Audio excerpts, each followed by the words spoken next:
finally, a source of raw, real, and honest information on healthcare issues that matter most. Welcome to BS Free MD. From the latest medical information to how to stay sane as a doctor or a patient, no subject is taboo, no BS is allowed. Now, let's welcome your hosts, Doctors May and Tim Hindmarsh. Well, this week is really fun. We've been looking forward to this for a long time. Two really inspirational guests. We have Kirk and Kim Milhoan, who are both physicians, have a really wide level of experience in all sorts of different areas of medicine, mission work, ministries. It's really actually incredibly inspirational, to say the least. And sometimes when you're inspirational and you're actually giving your medical care away because you care about your community, people don't like that and you get in trouble for it. So we're going to talk about that as well, which is amazing. Sounds pretty much like being persecuted, but I don't want to get too superlative with that. So before we get to that, May has a message. Yep, my message is from our sponsor this week, and that is MR Insurance, a small business that helps physicians with their disability insurance needs. Michael L. Relvis is a CFP professional and insurance agent committed to helping physicians nationwide with their term life and disability insurance needs. He provides an objective, transparent, and education-focused process that aims to help physicians make prudent decisions and avoid overcomplicating things. He exclusively offers own occupation disability insurance policies for residents, fellows, and attending physicians. We really like Michael and know he's got your best interest at heart when it comes to disability insurance. So we know he'd be happy to help you with whatever your needs are. You can find Michael at bsfreemd.com/MR Insurance or contact him at 1-800-817-4522. Linked in the show notes, as always. All right. This is a really great interview. It was super fun, and we can't wait for you to hear their story. Well, we have the awesome privilege of talking to another physician couple today, doctors Kirk and Kim Milhoan. They have a very interesting life. They live in Hawaii. Kirk is a full-time pastor there, which is very interesting. He also has a side job of being a pediatric cardiologist because everyone needs a hobby. Kim is a pediatric anesthesiologist, so they do some work in Hawaii medically and then travel back and forth to the mainland, as well as a lot of international medicine. So a really interesting couple. They got embroiled, like all of us in medicine, in COVID. We met Kim through a group that we're in online, as well as through our podcast several months ago, and have been communicating off and on. And Kirk kind of came into the news here in the last few months because he got into a little bit of trouble with the local media and some hospital systems in Hawaii because of, the C word. The C word. So welcome, Doctors Milhoan. Please tell us a little bit about yourselves, your background, etc., and we're going to, dive deep into this. You did a great job characterizing what we did. I mean, because it is. You did. Yeah, you did. It kind of is a confusing life. I mean, I am a pediatric cardiac anesthesiologist. Kirk's a peds cardiologist. We do international medical missions. We have our own nonprofit called For Hearts and Souls. We spent most of our careers in San Antonio, Texas. And then Kirk got called to be a full-time pastor in Maui 8 years ago. So he's the pastor of Calvary Chapel, South Maui. Since we've moved to Maui, I work at the local hospital here. I'm a shareholder in an anesthesia practice here, but I've continued locum tenens medical work on the mainland in children's hospitals. Kirk has persisted in locum tenens work in mainland children's hospitals. We still do the international medical missions. And then we have this federally recognized free medical clinic in Maui that literally Kirk just opened. Mostly our church has a food pantry, so we have a ministry to the homeless. So that provided a means to provide care to the homeless, to the underinsured, people in our congregation. And then, yes, we found ourselves taking care of patients with COVID through our free mobile medical clinic. Yeah, so the reason that we started the free medical clinic is I thought I came here as the only pediatric cardiologist on the island. And I thought, well, I give free care all around the world. I don't mind giving free care in the United States as well. And so I offered my services to the hospital. I said, I'll volunteer. I'd be happy if you have children who are born that you need an emergent echo on. I'll do that for free. I don't mind. And they go, well, we can't see that working. And then I was saying, well, and then I called insurance, malpractice insurance companies and said, what does it take for me to be available to do free care in the US? And they said, there was an amendment to the HIPAA legislation that said that there would be a free medical clinic that would be under the Public Health Service malpractice insurance if you are an approved free medical clinic, and it came through the HIPAA legislation. So that's what, so I started that. And that has been something that I was doing sports physicals. I would do the occasional echo on kids who had concerns. But it wasn't until the COVID stuff, especially not so much even with the legacy virus, it was when Delta hit last summer that it really exploded. And that's when I started having the discussion with Dr. Pang. It was an interesting way for us getting together. It was a self-proclaimed hippie who heard one of the people who go to our church talking about censorship on the beach. And she goes, what? Censorship? And she was like a classic, true liberal hippie ACLU type, that didn't believe in censorship and thought free speech was important. And so she just started talking to this person. And she said, well, I have a meeting with Dr. Pang, who's the director of public health for our island, who's a very accomplished man. And he says, and when I talked to him, he goes, I'm tired of you bringing me chiropractors and all these naturopaths. You bring me some MDs and I'll talk to them. And so the person said, well, the pastor and his wife at our church, they're MDs, and maybe they'll talk to Dr. Pang. And so we met in a park and instantly really liked Dr. Pang, Lauren Pang. He is a treasure. He is spent 30 years doing vaccine development and evaluations for dengue fever, for malaria. He was the one who came up with the idea of using off-label doxycycline for malarial treatment. You'd use an acne medicine for how, and so through a series of events, we had a podcast over talking about the risks, benefits, and alternatives to all the known and suggested treatments of coronavirus. So that included vaccines, it included hydroxychloroquine, it included ivermectin, it included budesonide, nebulized, inhaled, oral steroids, and we were just talking about all these things. And that podcast got sent to the political editor at the Honolulu Star-Advertiser. And then it became a very public issue because Roz Baker, one of the Hawaiian state senators from the floor of the Hawaiian Senate, said, I demand Dr. Pang resign immediately, and we are going to investigate his license and the license of whoever this quack doctor is who talked to him. The lieutenant governor then said, I don't know about who these people are, and I don't even know who this Kirk Milhoan is, but our Hawaiian Medical Board, we have standards, and we won't stand for this kind of thing. And 2 days later, the mayor of Maui came out and condemned the use of hydroxychloroquine or ivermectin for any treatment of any patient on Maui. So the mayor with what, an MD DO degree? Correct. I'm being, yeah.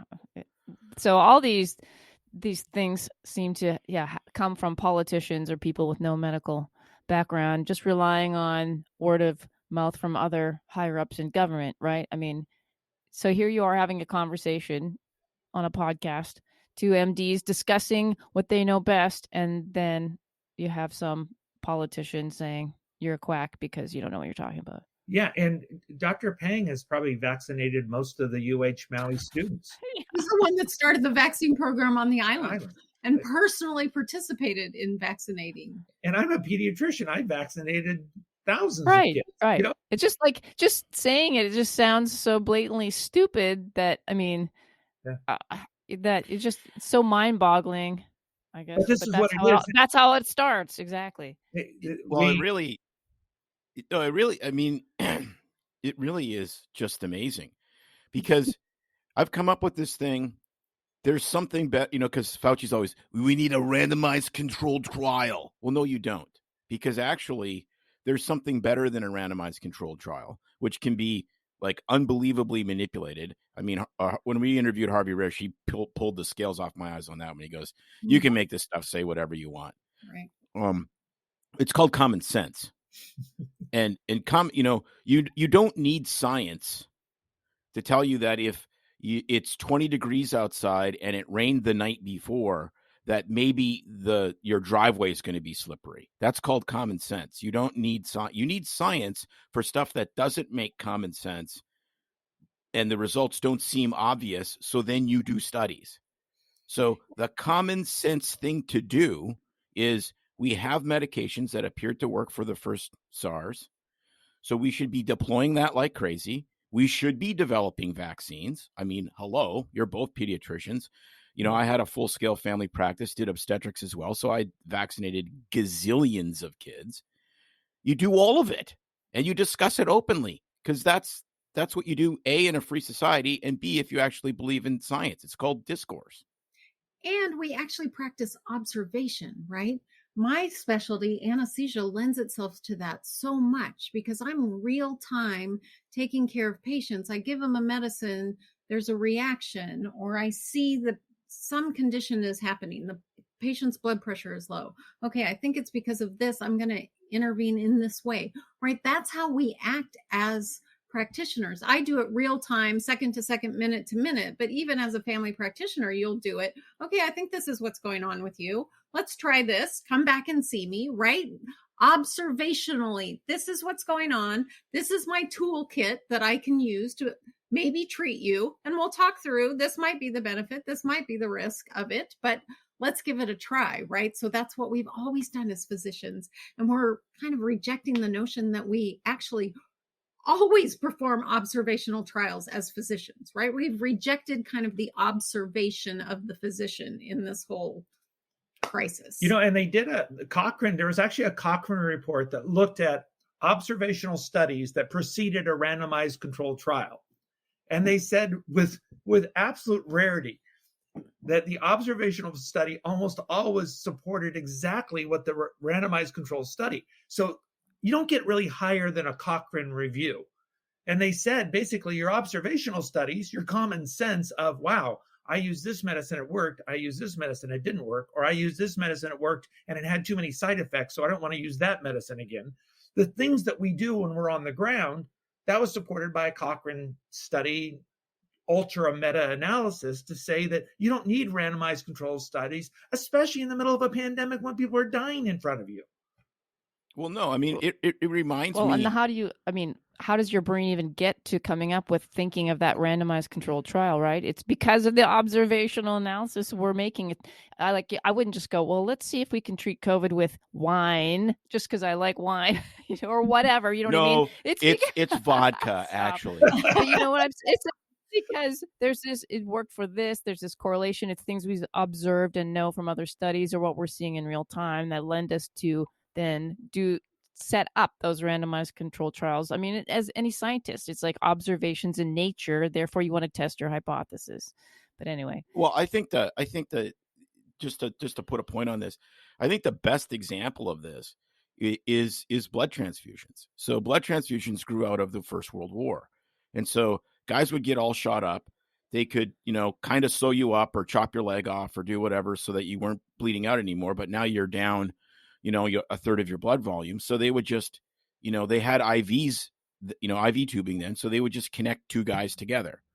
And so, a third, 2/3 of the time, the direct person-to-person blood transfusion worked great. And the patient survived and everybody was happy, and then you had whatever it was, a third or a 16th of the guys just got Dropping off. serum sickness and got really sick and died. Mhm. And so they're like, wow, blood transfusions work, but sometimes they don't work. There must be something behind this. So then you dig into the basic science and the studies. There must be factors. There must be whatever. And then you get, blood typing. And then, that has become a science unto itself, because we did something that we had to do in the middle of one of the most horrific confrontations in the history of mankind.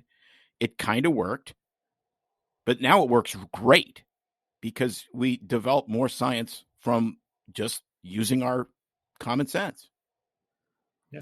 So what happened after the podcast? The government gets involved and they're unhappy and want to investigate your license.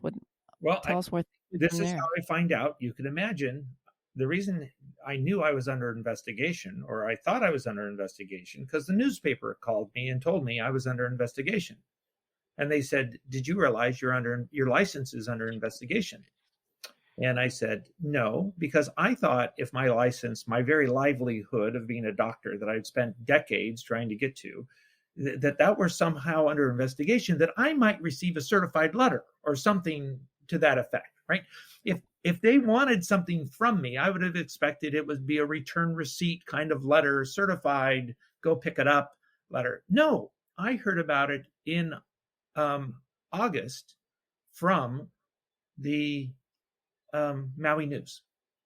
How did they find out? I guess because I'm thinking, so usually, and for people that aren't medical that are listening to our podcast, usually the board in the state you're working in, the Board of Medicine and Hawaii State Board, if there's a complaint from a patient or an organization or someone, usually if they file that, they would send you notice that these are the charges you're being investigated for, henceforth, cooperate and blah, blah, blah. But so how did the paper even find out what was going on? So you understand this is what's really concerning is once they've investigated you, then you always have to mark that box that you. Oh, yes, we know.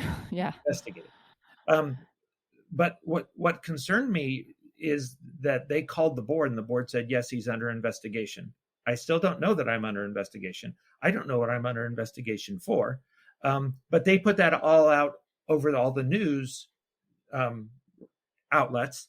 And so I was applying for a new locum tenens position. And they said, oh, we saw that your license is under investigation. What is it under investigation for? I said, I don't know. I've never gotten a letter. So is that even legal? I mean, because you could be filling out documents saying that you have a good license in standing. Well, we're in unprecedented times, and we're under this emergency declaration. So I guess all constitutional rights have been of due process, freedom of speech, and other things have been cast aside. When I got my letter? I got my letter in November from the medical board. And what did they say? They sent me out a form letter that had check boxes, and it said checkbox. There were like 7 different things that you could get in trouble for, all related to COVID. And one of them was for misinformation. It didn't say when I said misinformation. It didn't say what misinformation I said. It didn't say who I said it to or what the nature of the misinformation was at all, but that was a checkbox. And then I had a checkbox of you are treating people with unauthorized medications, specifically ivermectin, hydroxychloroquine. It was dated November the 4th. It came to my office on November the 15th. It had no postmark. And then it said, you must reply by the 17th. And I said, well, I just got this. I was traveling. I just got this. You didn't even check to see if I had received it. And so I called them up and they go, oh, yeah, we'll give you another week. And so I sent in a 31-page response. And I said, I don't really know what I'm accused of. So let me tell you what kind of doctor I am. I have a PhD in cardiovascular physiology. I have an MD and I'm board certified in pediatrics and pediatric cardiology. And every bit of my medicine is risk, benefits, and alternatives. And so when I look at anything, I'm looking at risk, benefit, and alternatives. And in fact, that's what I'm required to do when I'm using an emergency use authorization medicine because it is still under investigation. So all the more so, I should be talking about risks, benefits, and alternatives when this is at. And then I included the law about emergency use authorization, which is going to surprise some people, that it says that it must be voluntary. If you're using a medicine or a treatment that is under emergency use authorization, it must be voluntary, and your medical care cannot be changed depending on whether you take it or not. So places that are not seeing unvaccinated people because they didn't take the emergency, that is breaking federal law. For me, not to talk about the risk, benefits, and alternatives is actually violating the law of emergency use of vaccines. So then I went down into the other issue of you're using ivermectin or hydroxychloroquine. So I reminded them of the FDA 1994 Modernization Act, which encouraged doctors to use medicines off-label, even if the FDA does not recommend them, because that's how science and medicine goes forward. So I reminded them of that. I also explained to them that 80% of pediatric care uses medicines off-label because a drug company, especially once it goes generic, they're not going to pay to get a new authorization. They just expect you to use it off-label.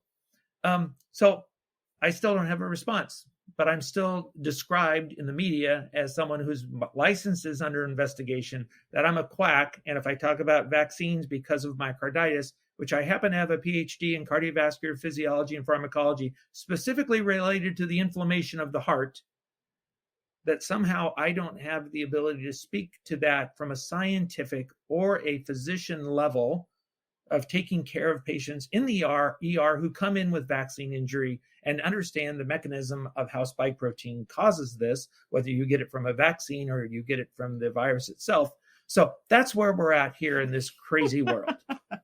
Oh my gosh. So the first thing I think of is, who are the people that are on the board there in Hawaii? I mean, what are their credentials? Because we know that the people that sit on those, they're all varied. They could be a pathologist or a psychiatrist or, so family the person practice. the person who initiated the complaint was on the board, really, as best I can tell, at direction of the political establishment who said, investigate these guys.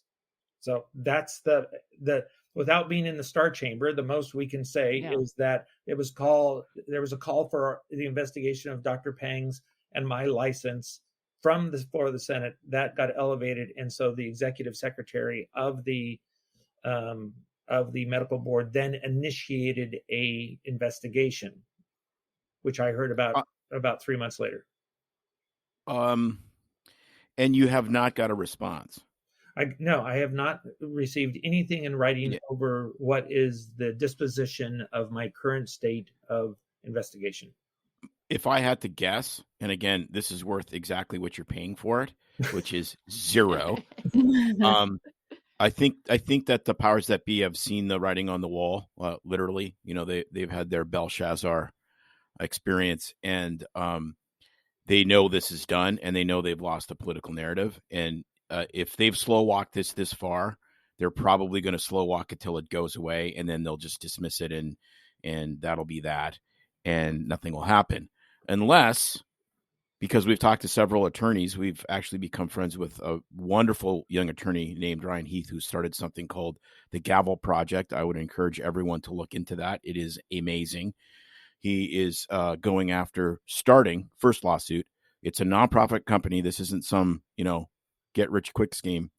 He's going after the Irvine school district in California for the vaccine mandates, especially, of like 5-year-old kids. It's amazing to talk to this guy. It gives me hope. And even the mask mandates where they're, restricting kids from going to school because they haven't had their mask. But we've talked to a couple different attorneys on the podcast, and it's fascinating because they said, in these board of medical examiner, at least in the state of Oregon, in these board of medical examiner cases, when something is this gratuitously, obviously not scientific, it's a political thing, you can go after the entire board, and you can go after every single board member individually. And I know you're a pastor, and I know that vengeance is the Lord's, but sometimes the Lord uses attorneys. I agree. I think that that's what the only way that sometimes you have to do things and not. I wouldn't be looking for a cash reward. I would be, if anything came that way, they're nonprofits. I would absolutely happy to put that into. But sometimes you have to speak up. And when we met with members of Congress in November, they said there have to be lots of lawsuits, because unless they are feeling some punishment for their egregious acts, they'll just keep going. And so that's what we're looking into. But I have to wait to see what they're going to say. But regardless of what they said, they've slandered me. Absolutely. Yeah, right. I mean, if this was me, and I believe that I'm redeemed, but I still have lots of work to do. And I would go after, you got to go after these guys individually.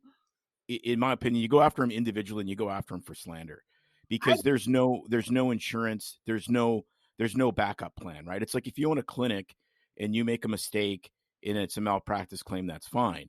But if you sexually assaulted somebody, or if you had a hostile work environment for your employees, I mean, that's out of your pocket. I mean, there's no insurance for those kind of extremely egregious things.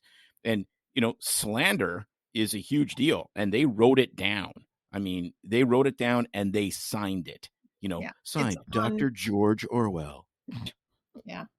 I mean, I think the reaction was so fast, and it was political, right? It was the floor of the Senate. It was, we don't know who this guy is. And then they found out who he was and actually what his credentials were. And I agree with you that I think the authorities are realizing, oops, and we're going to try to make this go away. So interesting. We talked about this before we started, that, Dr. Robert Malone talked about this with Joe Rogan. He talked about Kirk's case, and he kind of confused some of the facts. But when he talked about that, he talked about what was going on in Maui. And there was an employee of Maui Health, actually, that reported Dr. Malone's medical license in Florida because Malone had come here and spoken. It seemed like that was retaliation for Malone coming to Maui. I just got an email from Malone this morning that said exactly that. He hadn't heard back. What's the status of this? So he sent a letter saying, you haven't told me what the status of this investigation is. And they wrote back, oh, we've closed the investigation. So they just quietly closed it and didn't let him know. And he had to go find out himself, oh, thanks, you closed the investigation. But you're right, the damage is done. Once, if you Google Kirk's name, the damage is done, right? Have you guys, I'm sure you've heard about the no license for disinformation.org group? Yes. Yep. They're, definitely. That's about 6 months old now, something like that. Yeah, but they continue to conspire to report medical licenses. Doctors if they disagree with what you're talking about or how you're treating patients or stuff like that. I mean, this is conspiracy, sort of racketeering type conspiracy to stop dissenting voices in medicine. The most important thing in medicine is dissenting voices, right? This is the beautiful thing about science, is there has to be people going, I'm not sure this works, or I think this does work. That's what medicine and science always was. I mean, that's why I kind of not laugh, but just shake my head in disbelief, because ironically, we were 3/4 of the way through the great pandemic. The great influenza book. Unbelievable book. The great influenza when COVID hit. And we were listening to the audiobook driving to work. It's super long, so it took us a few months. But the whole gist of it is then, COVID hits, and I'm like, here we are again. This is, the 100-year cycle. And it was frightening because we were in the middle of that book. And through the whole thing, you get to see how there's the progression and development of, vaccine as well as antibiotics, and everyone challenging what they knew about treating influenza back then. And that's what medicine always has been about. Let's try this. Well, what? Right. No, go. Oh. And now all of a sudden there's this one event, this COVID, and we can't challenge. That's what you're naturally trained to do as a scientist, is to say, let's test this theory, let's test this theory. You can't even bring it up and discuss it. The most fascinating part of that story, though, from the science side, is the consensus in the scientific community it wasn't until about 1922 or 23 that they actually agreed that it was influenza, because it was so violent and it killed so many people. They're like, well, it can't be flu. I mean, we have flu all the time. We kind of know what that looks like. This kind of looks like it, but then it vaporizes people's lungs. They get ARDS and die. They didn't know what ARDS was either. So they're like, well, it can't be influenza. So there was this massive amount of really weird experiments going on to try to prove that it wasn't influenza, when the overwhelming common sense, if you actually looked at it, was like, no, it's just influenza, but this is a different influenza. And it took years after the pandemic was over before they went, yeah, it's just the flu. But they threw everything at everybody. I mean, when it's written so amazingly, but they talk about all the things that they tried. I mean, you're desperate. You'll try things. And of course, it's always first do no harm to your patient. But yet, we're, as physicians, aren't we there to try to do the best thing for our patients? And I mean, Right. This is a whole other discussion, but now it's like we're not even allowed to take what we know is best for our patients as physicians, treat them. Sorry, I got migraine brain going on today after a bad night. But what I'm thinking is that clinicians were not allowed to do that. If our patients decline the vaccine or say, yeah, I want to try this medication, do you think it's safe or harmful in my situation? Well, with COVID, it's completely upended. So Kim, what happened to you as an anesthesiologist if you had a devout Jehovah's Witness on the table and they were bleeding out from who knows what kind of procedure, and against their written wishes, you ordered, 3 units of blood? Yeah. I mean, you would be done working. Assault and battery is what you'd be charged with. It'd be because it's assault and battery. Right. That's what it is. Yeah. Yeah. To May's point, what's going on in hospitals now? I mean, that's the end game, right? We're trying to treat on an outpatient basis to try to prevent people from going to the hospital. But once they go to the hospital, oh my goodness, prognosis for a lot of them is incredibly poor, right? And what do we usually do? Usually, in fact, we may do too much, right? Right. We have a very good friend going through cancer right now. And the usual reaction with a horrific cancer diagnosis is we're going to do everything. And you assume the patient wants to do everything. And you actually have to stop and have a moment where you go, I'm not sure I want to subject myself to all of this. But our usual reaction is we are going to do everything for you, right? It's so inconsistent that for COVID-19, in the end game, when someone is dying in front of you, they don't do anything. I mean, we have story after story, personal stories, people we know, loved ones get admitted to the hospital. Unbelievable how little they do for them. We had a friend admitted recently and I saw his labs. He was incredibly dehydrated. Did they give you fluids? No, they said, I can't handle fluids. I mean, it's just amazing to me, the lack of intervention that is going on in our hospitals that's completely consistent with what we've ever done. Right. And I would say, from our point of view, because we've been all outpatient and doing COVID clinic right from the get-go, because where we worked previously, we got set up this special little COVID clinic, meaning anybody that had any signs or symptoms of COVID couldn't go to their regular doctor. And I mean, it's still like that here in rural America, where if you've got a sore throat or a cough or you're short of breath, we will not see you because it could be COVID. Henceforth, people abandoning their patients and saying, well, it could be symptoms of COVID. No, I'm not going to see you. Good luck. Just stay home until you're feeling better. And that's been my huge frustration, is that physicians are following some kind of, political thing. And it's like abandoning their patients because if they're afraid they're going to catch it, or they just believe in this narrative. But like, to actually say to your patient, no, you're short of breath. I won't see you because it could be COVID, you know, when it could be asthma or CHF or anything else. But aside from that, it's like, so you got both extremes going on. You've got people being selected. You're right. You showing up at the hospital. They ask if you're vaccinated. No. So some treatments get withheld, or they say, well, get out. We can't do anything for you. I mean, all of it is insanity.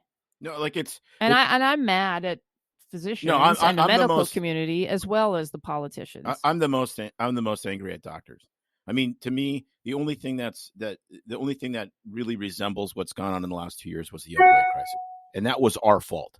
We started that. Yeah. The government didn't start it. Purdue Pharma didn't start it. We did. We started the prescribing. We set the table so that we could get pain as the fifth vital sign, one of the most idiotic things I've ever seen in my entire life. We set the table so that companies like Purdue could massage us with different kinds of medications and make way more drug addicts. We did that. And it's the same with this. We did this. I read an article the other day, and it said, the reason this got out of control is because doctors didn't stand up. If we would have all stood up and said, you know what? Absolutely make the vaccine.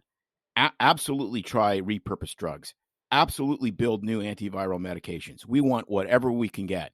But instead, absolute total chickens. Just scared. Scared of what? Like, I never lost a single second of sleep thinking I was going to get COVID and die. And I'm not in a perfect demographic, but I'm not in a high risk one by any means. So when we finally left corporate medicine, which was like after, God practically beat us on the head with a hammer telling us what we needed to do. And we start we start this, like ejection seat. We start this private clinic in this little town we live in with 11,000 people. And we just started seeing sick people. We said, we're doctors. We're going to see sick people. And, this has been 6 months, almost 6 months now. The Oregon Health Authority actually treated us really well. We got our hands on tons of monoclonal antibodies. We treated hundreds of patients, and we had a patient come from Vegas because they knew we would treat them. And that's nothing we should be bragging about. It's called being a doctor. It's sad, is what it is. But I think you're right. I think it was this initial panic. I'm going to get it. I'm going to die. Or family members of doctors don't bring it home to me, right? But then we've watched this transition.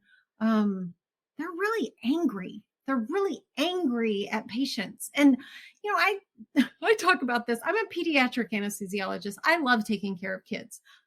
Taking care of adults, like with cardiac disease, and, I'm just afraid I'm going to be the one that sends them to heaven. Right. So I find myself when people come in and they haven't lived well, right? They haven't taken care of themselves and they're incredibly high risk. And I feel the responsibility, the liability. Oh my gosh, they could die in my hands. And a little bit of, oh, you're putting me in this position because of how you've lived, right? But we've always taken care of them. Now physicians are just downright angry and mean to patients when they come in. It's very strange, right?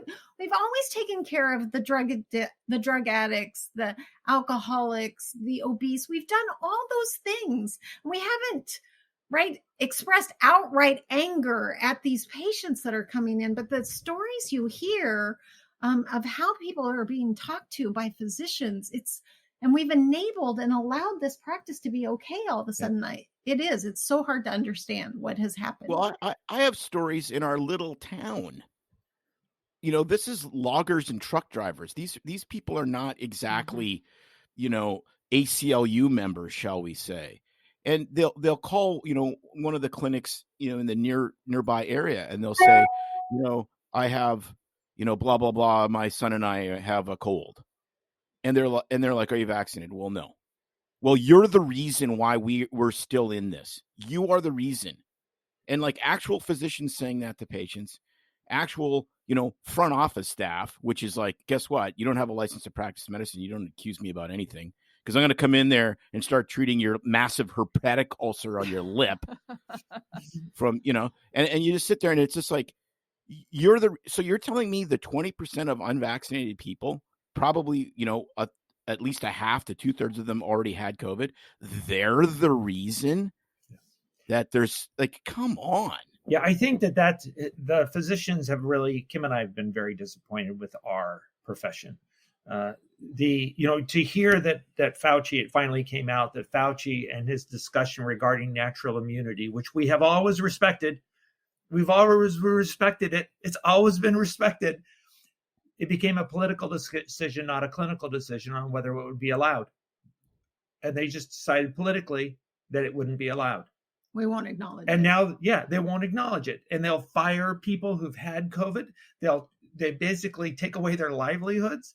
And then finally, the letters to JAMA comes out, and 97% of people with prior infection have a robust immunity that is better than that of any of the triple vaxxed. So now, new data, let's call it new data. It's not new data. We knew this all along, but let's say we have now this new data. So are they going to backpedal and rehire all those people? Are they going to say natural immunity counts? No, they're still doubling down on, still get you. And what bothers me is they all say the exact same script.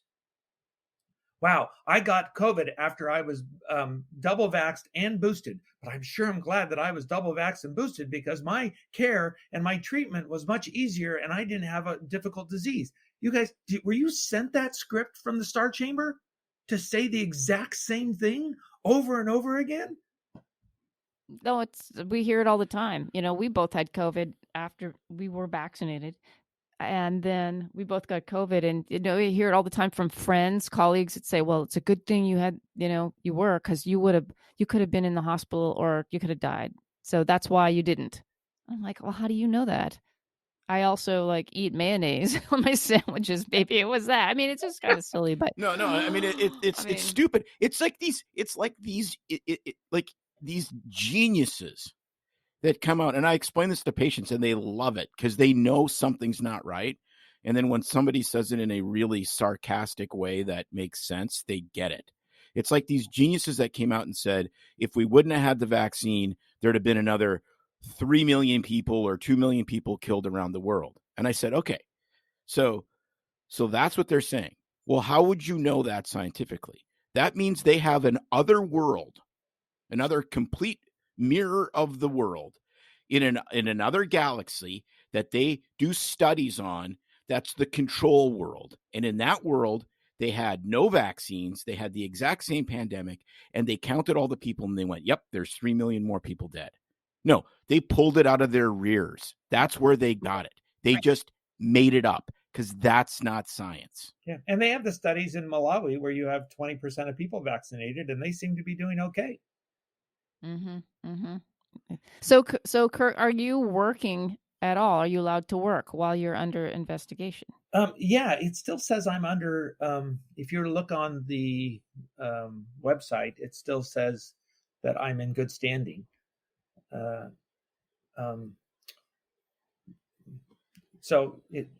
it's I was treating somebody and their wife was really mad that what was going on, and they were accusing me. Well, we looked you up. You're under investigation. You're not even like a real doctor anymore. Wow.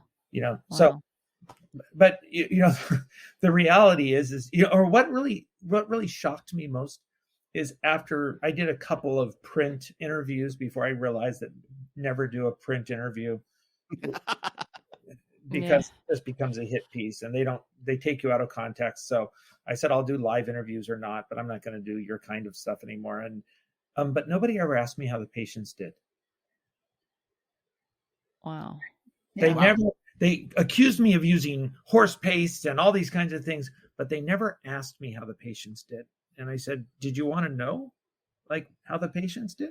Because you're afraid that I'm going to give everybody, I'm going to stop their heart, give them prolonged QT with the hydroxychloroquine. And you think I'm going to do some other thing with the ivermectin, which is, it's hard to come up with even any side effects of normally dosed ivermectin. Ivermectin is one of those medications we dose per kilo. We're used to doing that in kids, but you rarely do it in adults, but you dose ivermectin per kilo. So, yeah. And its effective dose, it's ED50. is so low compared to its lethal dose. It's amazingly safe. But no one asked about how the patients did. And all I was trying to tell people was, I'm trying to keep people out of the hospital. We have a small island, small hospital. Whatever I can do to keep people out of the hospital, that's a good thing. They never asked about that. They never asked about how many of my patients went to the hospital. The answer was, out of 200 patients I treated, it was 2. And these were all comers, 70-year-olds, 70, 50, obese patients, people with cardiomyopathies, all comers. Back then, it was 200. 2 went to the hospital. None died. Right. But that's not a randomized controlled trial controlled by major financial interests in which I own. Yeah.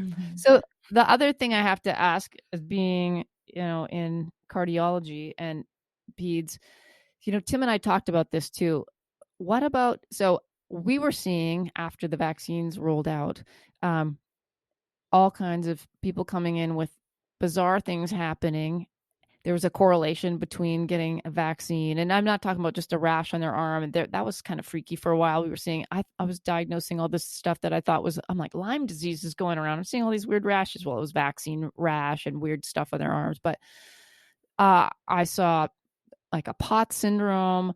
I've seen all kinds of crazy cardiovascular side effects, clotting.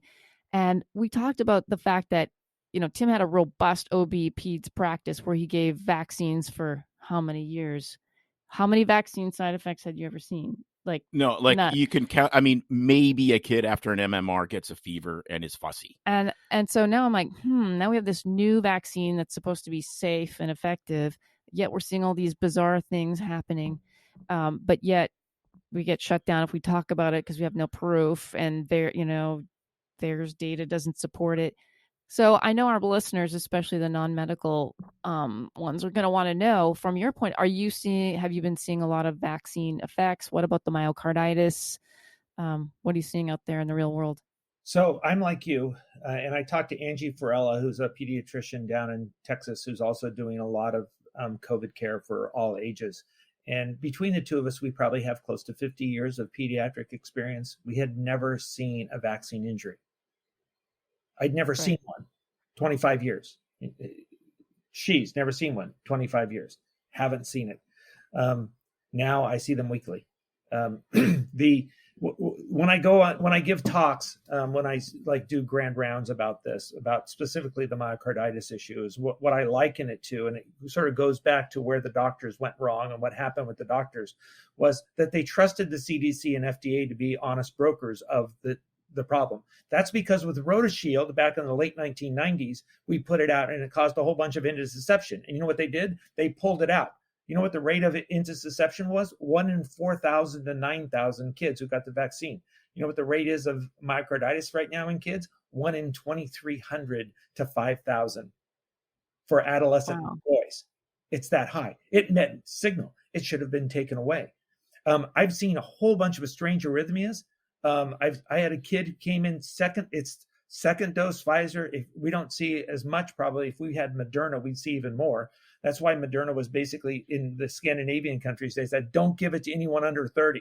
This is brutal to them. When you have high testosterone levels for the boys, for the young adolescent boys who are like, I refer to adolescent boys as in rut. Yep. And so they have 4 bodybuilders who are on the juice. Both of these people, COVID's horrible. It can be really hard, but the spike protein sort of goes wild in this population. And so I forgot what I was saying now. The side effects. The teenager that came in after second dose Pfizer. Sorry, talk about, I don't have migraine brain. I just have old man. I had COVID brain kind of thing going on. But I had this classic Pfizer. 2 days after his second shot, he comes into the ER. They asked me to come down and see him. I walk in and no one's in the ER room with him. And I look up at the monitor and his heart rate's 29. I'm like, holy what? I need someone in the room with him, guys. But the spike protein causes inflammation directly and through thrombotic microclots. Both of those things. If you look at the VAERS data, and if you compare the vaccine to all other vaccines, the multiplier for thrombus and thrombogenic activity is over 400 times all of the vaccine side effects. And for myocarditis, it's over 300 times as much myocarditis as you would see in all other vaccines combined. So these are things that really, and once you have microclots, so the number one thing is the thrombogenicity that the spike has or the COVID infection has. Once you see then you affect everything that has a blood supply. Yeah, Yeah. right. Whether it's your sinus node artery or it's your gut or it's your brain, whatever has a blood supply now becomes potentially affected. So from my observational side of things, in what I'm seeing from, non-medical people to getting their kids vaccinated, clinicians vaccinating their kids, at a young age, the narrative I'm hearing is that, and I don't know if it's misinformation or how you want to call it, is that the risk of getting COVID and them having this happen is higher than the risk of getting the vaccine. So therefore, vaccine risk, that we'll take the risk and we'll get them vaccinated because, and that's what's being put out there by the media, the talking heads, as well as other clinicians. And so, so let me speak to that. That's the driving thing. Yeah. So it's a logical fallacy. What they're doing is they're lumping all the numbers together and they don't look at kids separately. So then they say, well, this is your risk of death. This is if you do it age related, sex related, all those numbers fall apart. And the risk for going to the hospital especially for the teenage male, it's dramatic. You're much more likely to go to the hospital from a vaccine injury, specifically myocarditis, than you are to go to the hospital from COVID infection itself. Now, there are a few outliers there. We have a few kids who are at really high risk, right? But if you look at healthy children, which is the majority of people they're vaccinating, that's just simply not true. They are doing relative risks rather than absolute risks, and they are piling everyone together. So that data came out of Nature Medicine when they looked at all the vaccine injuries, and they said, see, it doesn't matter as long as you're look at all the people under 40. And then someone said, hey, show us the male data for under 40.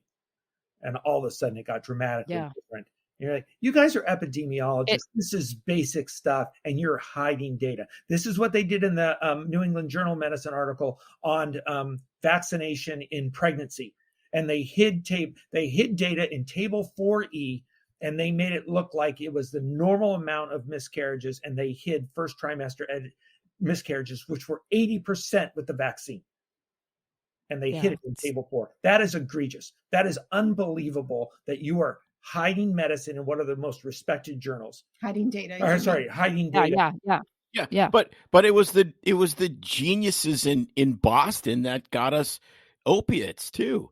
I mean, they published that 2-paragraph. What was it? It was like 150. Letter to the editor that said, we looked at 500 people in the hospital. We gave them opiates. We sent them home, and only 3 people became drug addicts. Therefore, massive leap of logic, like holy moly leap of logic. Therefore, if they have a legitimate reason to have pain, they can take opiates and not get addicted. And then it got, if they have a legitimate reason for pain, they can take chronic opiates and they can get addicted. And, if they take long-acting chronic opiates, they have even, this was all based on, it started from one letter, and then it was all based on nothing. Like, I remember going to meetings and saying, where is the data about this? And they're like, did you talk to the Purdue drug rep? Yeah. I mean, it was bad. It's amazing. You've obviously probably talked about this on your podcast before, but Sam Quinones wrote that book, Dreamland. Did you read that book on the opioid crisis in America? But that's what opened my eyes to, oh my gosh, I was a believer in the system, right? Till I read that book pre-COVID. Oh my gosh, doctors were complicit. The pharmaceutical industry was complicit. And you're right. It was one letter to the editor that got quoted, Porter and Jick. And it got turned from a letter to the editor to the study. And it was described, right? But this is what we do. And this is where doctors have to actually do some self-reflection, because we parrot this stuff, right? And nobody went back and looked it up. And back then, they had more of an excuse because it was harder to look it up, right? It wasn't easily findable on the internet. Now we can find these studies, right? And now if you read them, we also have to confess we're lazy because we just read the abstract and we don't read the whole article. And I started reading articles in COVID. The abstract doesn't even match what the article says, what the data says, because they know people are lazy and they're just going to read the abstract. Or the craziest thing we've started seeing is the political messaging in there. Even though the conclusion of the study is something completely different, they'll still put the political messaging in there. But vaccines are safe and effective and you should get the vaccine, even if the study doesn't actually... they've been given this sentence that they must insert. Yes. And you're like, yes, where is this coming from? This isn't a public health paper. This is about spike protein and this and stuff. But we still believe that the vaccination is important. This is bad. But it's like, what you got? It's like the editors have come and said, well, you got to put this in your paper or it won't get published. You know? Yeah. It's totally true. Yeah, it's amazing. I'm going off on a tangent here, but we talked a little bit about we need the lawyers involved. We met a finance guy the other day who was talking about kind of the different fronts that we have to fight this on, is the legal front and the finance front and the medical front. And he was explaining basically because of the way that it was rolled out, the promises of what it would do was really fraudulent. And so he said, as a finance guy, I don't have to worry about the science. I just have to say what they're selling me. Is it true? And is it meeting expectations? Because I'm going to be taking a whole bunch of people's money and putting it in this company. And I'm trusting that they're telling me the truth. And if they've hidden data, which now we know that Pfizer did, and they don't want to release it for 75 years. I mean, how does that not like have people going, wait a minute, they're holding the data for 75 years? You know? Yeah, how can you do that? And so he said, this is proof that they're holding on. And so this is fraudulent. And so he is just saying, guys, this is fraudulent. So do you want to invest in this company? So he's taking a very interesting route of the fact that you look at this and this is going to come back to haunt you. You better get out of this quickly. So but not only that, you can sue as a shareholder. Yes. That they defrauded their shareholders. Yeah. Which is horrible for a gigantic company like that because they got to pay you back. Yeah. So all of us, right? We believed the system worked. CDC, FDA, NIH, watchdogs, system works. Medical literature, peer-reviewed medical literature, it works, right? And it works if all those, like Kirk's example with RotaShield, that vaccine, it worked. The hard realization is that it has become corrupted. And that's what the finance guy could tell me, you know, when he looked at the .com bubble and then he looked at the housing bubble, he said it was the regulators. I finally realized it was the regulators that were in cahoots. Once you get the regulators corrupted, then the system falls apart. And that's what's happened in this crisis, is the system that we trusted to work has actually become corrupted. There was a very good article out of the Northwest from the Kaiser Permanente, but they were looking at not just they were looking at the whole chart. And they said, as they looked at the whole chart of people who had potential vaccine injury, is that it was incredibly underrepresented in terms of what kind of injury they had. And they said, so what has been presented to the regulatory agencies is a much smaller degree of a condition than what is really there. And so it went back to the narrative is starting at the people who are doing the basic science, and then they are now deceiving to the regulatories who are now deceiving this and continuing on with this truly false narrative. But they're telling us, this is classic authoritarian rule stuff is they tell you you're the problem that is actually what they're doing. So they're calling us disinformationalists when they're actually the ultimate disinformationalist. Yeah, no, it's the classic Freudian reaction formation, and like you see what's going on in Canada, and we're from there, so it's kind of close to our hearts. I was going to never go back, and then the truckers showed up, and I was like, maybe it's not such a bad place after all. I'll cheer for the women's hockey team. So I mean, and it's amazing. Like you hear this political dialogue, and it's just like you got to get the trucks out of Ottawa because it's harming us economically. Oh, and the shutdowns never harmed us economically. I mean, it's just It's like they take you for, I mean, the common man and sort of that common sense mind hive kind of thing is really what's amazing to me, because now what I see is it doesn't matter if you vote R or you vote D. Most people are like, this doesn't smell right. I mean, this is like the back alley at a fish farm. This is not good. And, they might have a little and actually what's going to happen is the people that swallowed the narrative initially are going to be the ones that are the most angry. Yeah. Because they're like, wow, we actually fell for this nonsense. And then what happens? I mean, I've said numerous times on the podcast, from our perspective as the COVID skeptics or whatever group we're in, I think we have to extend a tremendous amount of grace, because I told you so is not going to help. If there's a reawakening of sort of this sense of liberty, the job now is to accept those people as much as we can into the fold, because that's what heals the division. And that's what gets us back to, quotes normal, or hopefully better than normal. Hopefully they revamp the CDC and the FDA and these organizations, because we need them, and we need to be able to trust them. Just like you need to be able to trust the military, and you need to be able to trust the police.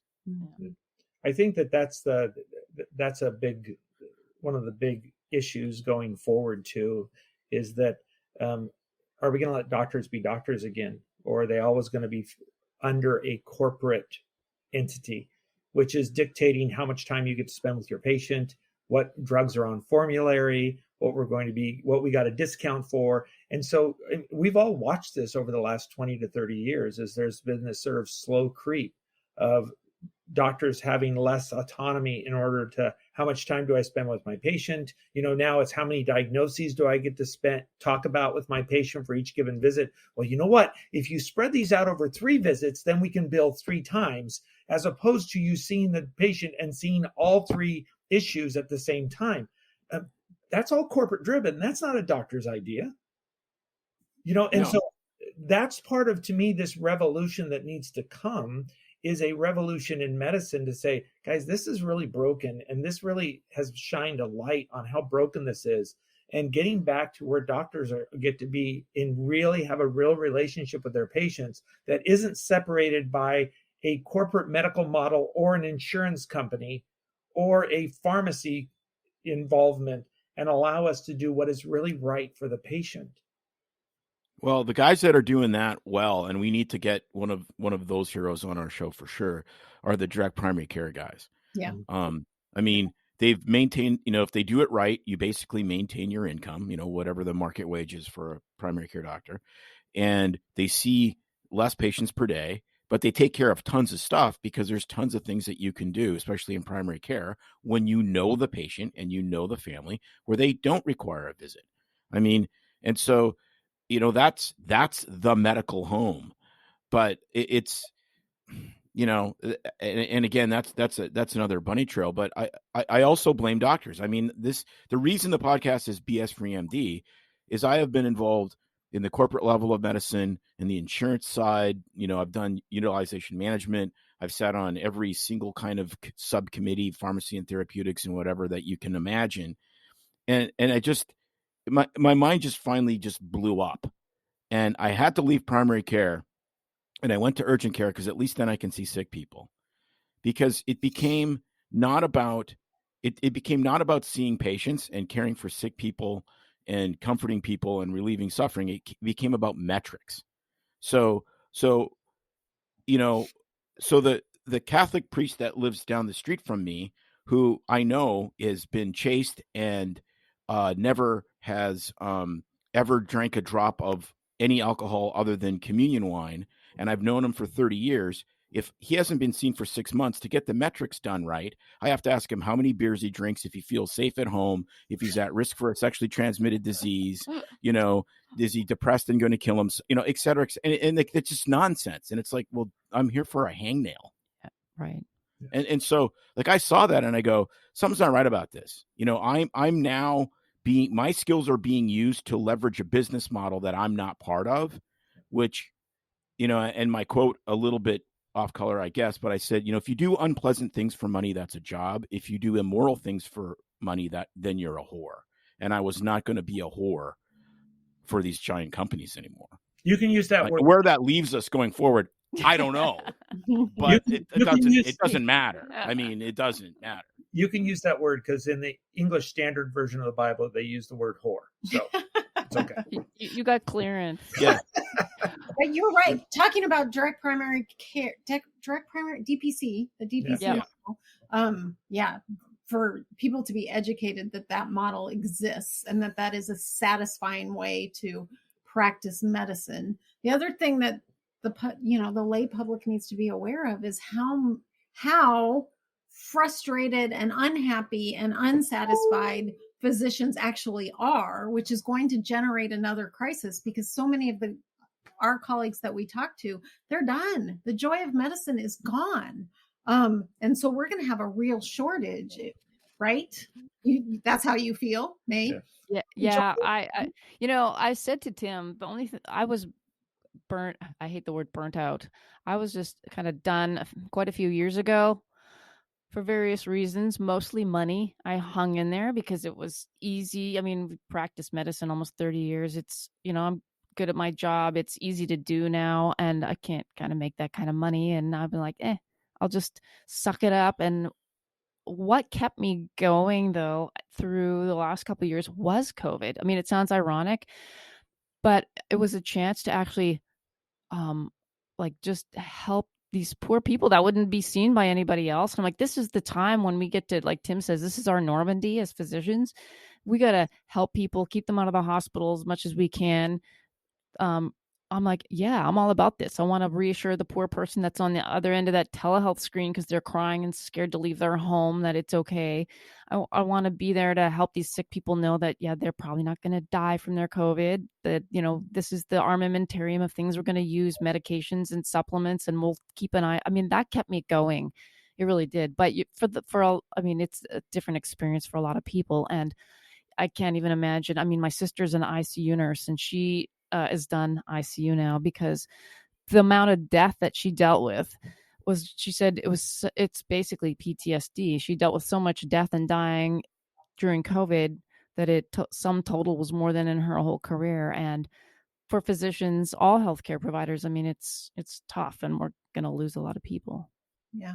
Yeah. I mean, we could go on and on and on about, I mean, and so much of the death was, you have an 86-year-old who's already past their average life expectancy on a ventilator for COVID for 2 months. Like, how does that make sense? I mean, there's a lot of stuff that doesn't make sense, which I think goes back to kind of the spiritual depravity of the society, right? Like when there's nothing to live for other than this life, then, you start to make some wildly irrational decisions.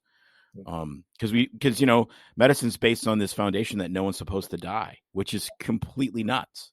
Yeah. I mean, for me, it's mostly it's changed so much from what it was, obviously. And I get everything in life does, no matter what career you're in or job, you have to adapt. Even the shape of your husband changes in 30 years. That's right. And I still love you. But I fell out of love with it, mostly because of the metrics, being told what to do by someone that wasn't that was an MA, that somehow was a manager above me, or someone that wasn't even medically trained is dictating how I'm supposed to treat my patient and what's supposed to happen in that room.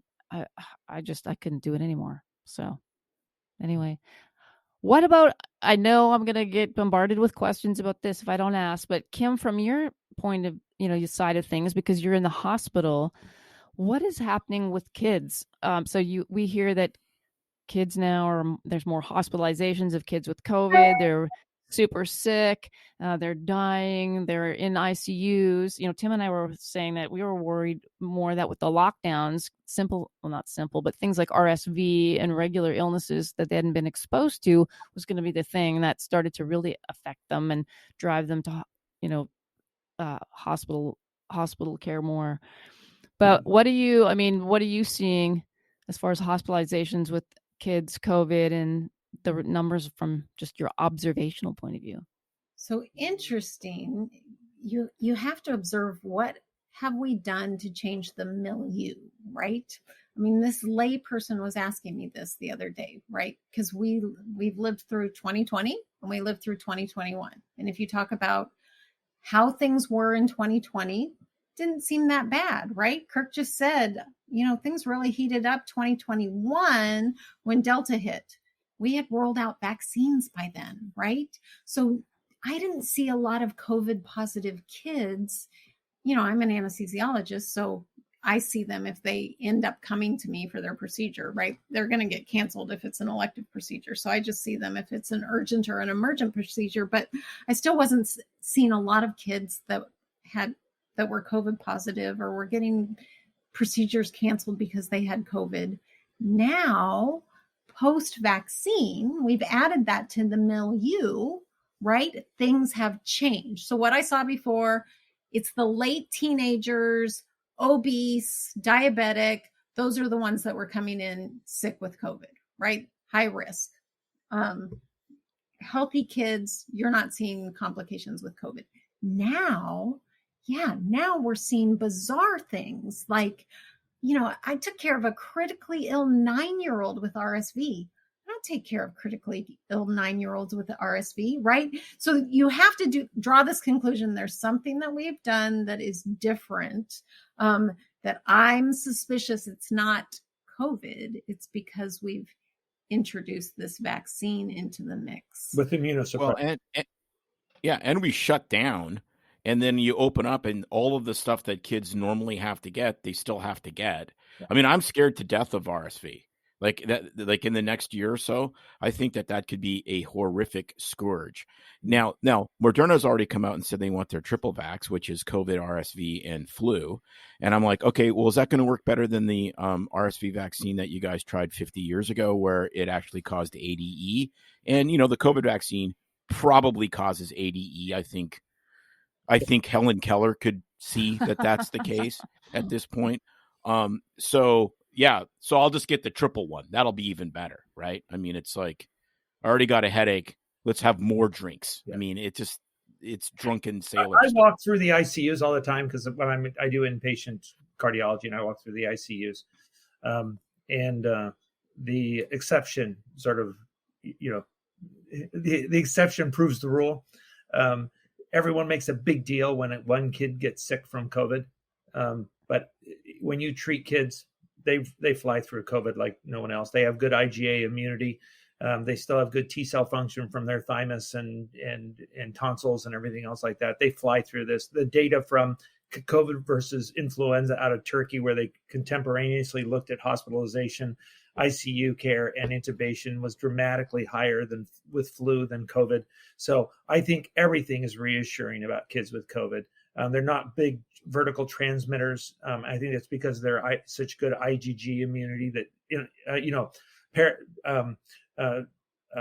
stops the virus basically, and it neutralizes the virus in its tracks. So I think everyone tries to make a big deal when you have one kid with COVID, but that's because it's so rare and they're trying really hard to scare the children because they want to get them vaccinated. Because if they can get the vaccine on the 0 to 5-year-old, then it's under their immunity from liability for all ages.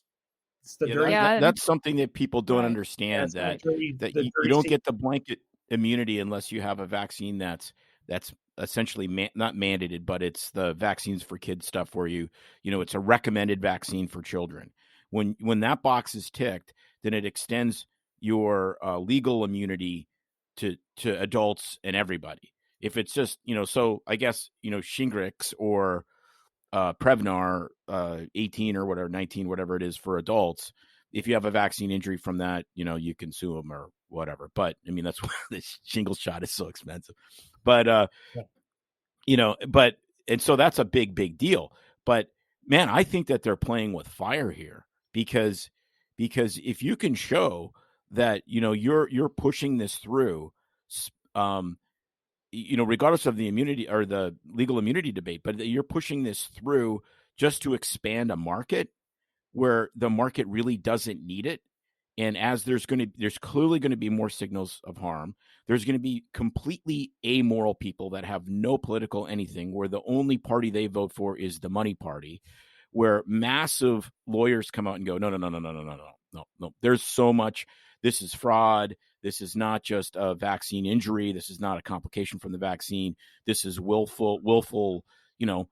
They bankrupted part of DuPont over silicone breast implants, which had zero data. So, I mean, I think there's drips of blood in the shark-filled seas now, and soon it will be like chum. Well, Pfizer prediction. admitted that he didn't power their kids' study to look at myocarditis. Yeah, because they only did it on 4,200 kids. They said they didn't power it. So they've admitted it. Oh yeah, now we're admitting that. Oh yeah, we're seeing it. Oh yeah, now we're seeing it. So, but then also, Gottlieb comes out and says, "Now, wow, interesting move from FDA, then right over into Pfizer. Interesting move." But he comes out and says, "Well, yeah, the reason why we had to pull our request for under 5 is because there wasn't enough COVID out there to have positive COVID people in our study." Well, then, does that tell you then that you don't need a vaccine? But still, they're going to go, well, we're going to still go ahead here. But they were already ahead. They're already paying for these things, and the government is buying them before they've even been approved for emergency use. Right. No, and that's already been done. Right. That was Paul Alexander's big beef with Trump, because he really liked Trump, but he's like, the Operation Warp Speed was just a complete disaster from a protection and safety perspective, and they promised them, they said, we will give you X billion dollars per dose, per number of doses, if you can get the vaccine by whatever time. And it's kind of like, really? Like, all I got to do is show up for work like 5 days in a row on time, and you're going to give me a 50% bonus? I guess I'll get up 5 minutes earlier. I mean, it's craziness. I mean, how do you think these guys are going to behave? I mean, right. Pfizer is the company that, when they were studying gabapentin for diabetic peripheral neuropathy, their initial signal was there's no benefit compared to placebo. So they should have just pulled it and said, okay, we're going to do something else with this drug. But they didn't. They just released the data with no placebo arm. And they got away with it, and they got it approved. So does that mean every study that Pfizer does is bad? No, but it does suggest that there has been, their Baxter study, they were guilty of felonies. Like, hello? Yeah, how is it that they took away their control group? The only way you know if a vaccine, what the really long-term efficacy and safety is if you maintain your control group. And then within a year, they allowed the controls to cross over and get the vaccine. And like 90%. Yeah. Well, and that was another contention I made. I can't remember if it was to a patient or to a random homeless guy or on the podcast. But I said, part of the reason why they want everyone vaccinated is they have no control group then. Right. See, they don't want a true unvaccinated control group. And if you have 20% or 30% of the population that hasn't been vaccinated, and you just flood the world with vaccine, there's the waters are so muddied that there'll never be clarity. Well, the reason you get to end a study early, I mean, this is what I was hearing, is if you show a medication that if you have a medication in the study that shows such a huge benefit to the people getting it compared to those not receiving it, then they have to then break the study and they can end it, because now they're going to be negligent for not treating the ones not getting it. But they warp the data and didn't interpret it, I would say, correctly. Well, so that they said, oh yeah, now we need to end the study because the ones that aren't getting the vaccine are going to not benefit. And so they didn't, from my point of view, and what I'm hearing from the experts I trust, is that that's why they got to end the study early and not carry it out. But they misinterpreted those results. Yeah, but that was based on a study with 43,000 people and 170 positive COVID infections. Right. Yeah. Out of 43,000 people, you're telling me there was less than a 1% positivity rate in the placebo group in September of 2020? Like as soon as I saw that study, I mean, I know where we were. We're visiting Florida, and I looked at it and I go, "Man, this doesn't make any sense." Like, I'm just a humble country doctor, and the numbers don't make any sense. Like, how can you extrapolate anything? So I actually sent an email to a guy that did some evidence-based stuff for the state of Oregon, and I said that, for drug approvals and whatnot, and I said, "How does this make sense?" I got zero response. Mm-hmm. Yeah. So, anyways, well, we should probably wrap this up. We could go on forever. Maybe we need to have you on again, because this has been a delight, to say the least. I know unbelievable information, both for our physician colleagues and our non-physician listeners. Just great stuff. Any, I don't know, parting words of wisdom, last minute comments you want to have the opportunity to throw out there to listeners at all? We did a very medically oriented conference that was meant to really talk. They always say, well, we are really looking at the science. No, we really did look at the science. We had top-notch people there speaking. We had Dr. Malone, Dr. Urso, Dr. Cole. I spoke about myocarditis in children, and so that conference. Dr. Corey, Sabine Hazen, who has amazing information on the microbiome. Yes, we had her on our show. You have to listen to that episode. It was really fun. She was awesome. She actually said that she would look at our poo for free, which is the first time.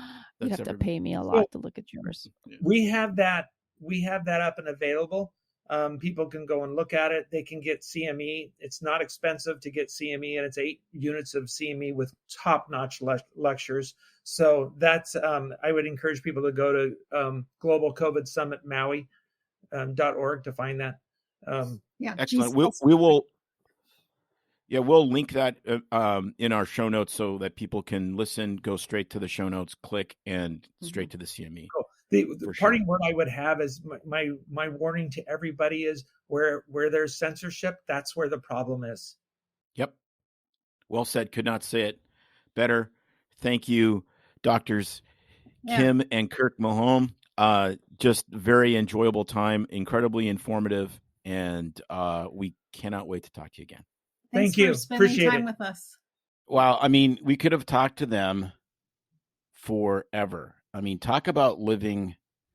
I know. What you believe. Like, seriously, talk about living what you believe. Yeah, I'm a pediatric cardiologist and a PhD in, cardiac physiology, but I feel like I'm supposed to be a pastor. Full time. I just do medicine on the Now, there side. is the caveat. There's the caveat. In Maui. Oh, yeah. And I know. And plus, which is my passion is missions, which he outnumbers my trips to Mongolia by 42-1.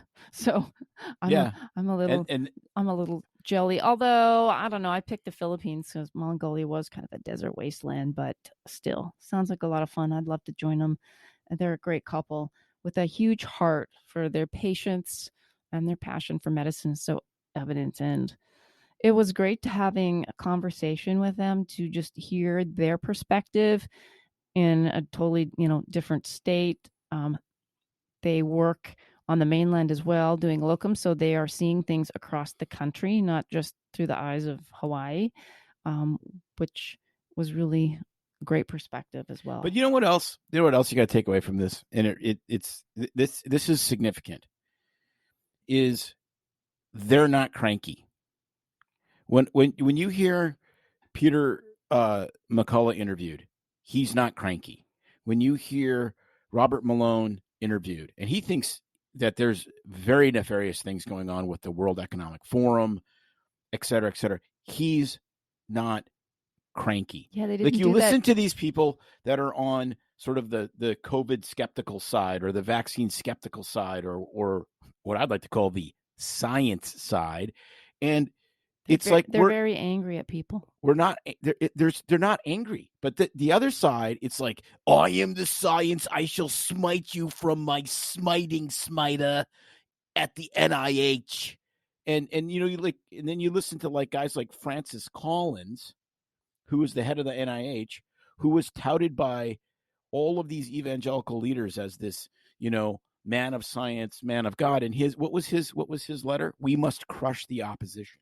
That was his email that came out when the Great Barrington Declaration came out, you know, signed by Jay Bhattacharya and all those that whole cadre. He's like, we must crush this. People. When in science do you crush it? People's attitudes and actions speak about what the motivation is. I think it's very difficult to say. They speak their words. Yes, I think it's very, very difficult to ascribe motivation. You're making a moral judgment, which is it's a different level than saying, right, I disagree with the science. But when one side's always the one calling people bad names and the other one is saying, we think that this was a bad decision and we think science is on our side and this is why. But then the shout down is censorship and you're a science denier or a vax denier. It really makes you scratch your head, right? It's just like what did a lot of these people have to gain? What did the Milhoans have to gain by putting themselves out there? Nothing. I mean, they have these ministries that they participate in, mission work, their own medical work, et cetera, et cetera. He was prescribing ivermectin and hydroxychloroquine at a free clinic. It wasn't like he was getting rich doing this. He has zero gain other than the gain of serving your underserved community. Yet the reward for that is somebody goes after your medical license. I mean, like this stuff, we need it's not just the text, it's the subtext, and that's what scares me. I could go on forever, but I'm done. Yeah. Well, really gracious people, great attitude, great hearts. I hope you guys really enjoyed that interview as much as we did. So yes, I am, on the other hand, cranky because that's just my nature. That's my spiritual gift, crankiness. Cutting you off. You've been cutting me off for 30 years. As you always say. Because it's true. This is a BS-free MD, Tim. Remember to reach out to our sponsor, Michael Relvis at MR Insurance, where their goal is to assist physicians in obtaining the most comprehensive coverage available to fit their unique situation. Reach out for both excellent and quality service at bsfreemd.com/MR Insurance. All right, Tim, remember, it's BS-free MD. Any last words? No. Other than, I mean, this was great. We have to have them on again. And in that, we will see you next week. Bye. It's no secret that medicine is a bit, uptight. That's why Tim and I created BS-free MD, to mix things up a little and have fun in the process. Besides, we are having these exact same discussions all the time, so we thought we might as well invite everyone to the party. If you really like us, you can get plenty more and maybe see one of Tim's cool tattoos on our Instagram or Facebook pages at BS-free-MD. See you next time.